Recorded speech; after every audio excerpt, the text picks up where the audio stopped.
अध्यक्ष महोदय, खरं म्हणजे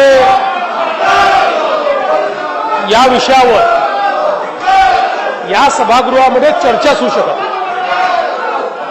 सन्माननीय श्री छगन भुजबळजी यांना जी काही अटक झाली आहे त्या संदर्भातली अधिकृत घोषणा ही अटक करणाऱ्या एजन्सीने आपल्याला कळवायची असते.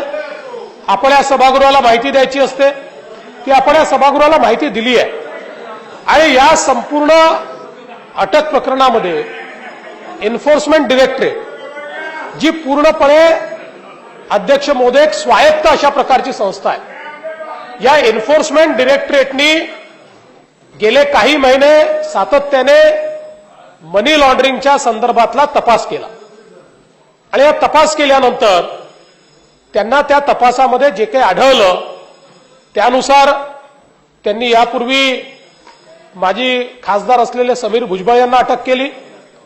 आणि काल या ठिकाणी जो कायदा आहे त्या कायद्याच्या सेक्शन 19(1) प्रमाणे prevention of money laundering act या कायद्याच्या सेक्शन 19(1) प्रमाणे श्री छगन भुजबळ यांना अटक केलेली आहे. मला या निमित्ताने विरोधी पक्ष नेते असतील किंवा विरोधी बाकावरचे सदस्य असतील यांना एकच गोष्ट लक्षात आणून द्यायची आहे की शेवटी जर एखाद्या इन्व्हेस्टिगेशन एजन्सीला काही पुरावे मिळाले आणि त्याच्यानुसार त्यांनी कारवाई केली तर या सभागृहाचा उपयोग करून आपण इन्व्हेस्टिगेशन एजन्सीवर किंवा न्याय प्रक्रियेवर दबाव टाकणे योग्य आहे का? अध्यक्ष महोदय, राज्य सरकारने नेहमीच ही भूमिका घेतली आहे, कोणावरही बदल्याच्या भावनेनं नाही.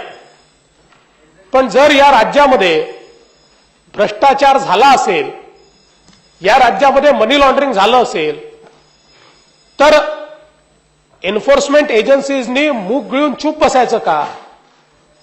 या राज्यामध्ये जर घोटाळे झाले असतील तर त्या घोटाळ्यांवर हातावर हात धरून बसायचं का?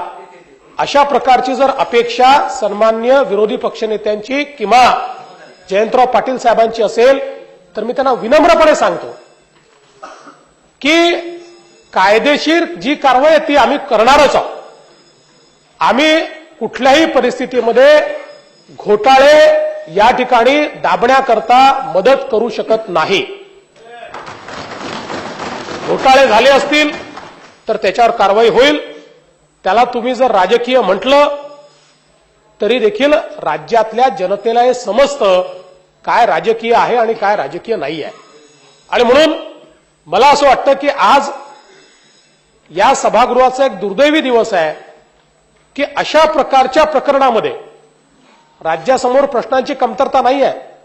शेतकऱ्यांचे प्रश्न आहेत, दुष्काळाचे प्रश्न आहेत, वेगवेगळ्या प्रकारचे प्रश्न राज्यासमोर असताना देखील विरोधी पक्षाने या ठिकाणी इन्व्हेस्टिगेशन एजन्सीने संपूर्ण पुरावे जमा केल्यानंतर जी कारवाई केली त्या कारवाईचा निषेध म्हणून आणि त्या एजन्सीवर दबाव टाकण्याकरता अशा प्रकारे जर सभागृहाचा वापर केला असेल तर माझी आपल्याला विनंती आहे अध्यक्ष महोदय की अशा प्रकारचा वापर आपण कृपया त्यांना करू देऊ नका. याच्याने राज्यामध्ये न्याय आणि कायदा सुव्यवस्था ही उरणार नाही. कारण हे सभागृह जर अशा प्रकारचा दबाव टाकू लागेल तर ते योग्य होणार नाही. आणि म्हणून मी आपले आभार मानतो की आपण या ठिकाणी अशा प्रकारचा दबाव टाकण्याची जी काही पद्धत चालली होती ती या ठिकाणी आपण चालू दिली नाही. मी विरोधी पक्षाला आश्वस्त करतो कुठल्याही सुडाच्या भावनेनं चुकीची कारवाई या राज्य सरकारच्या वतीनं कधीच केली जाणार नाही. पण जिथे पुरावे आहेत आणि घोटाळे झाले आहेत त्यांना सोडलंही जाणार नाही.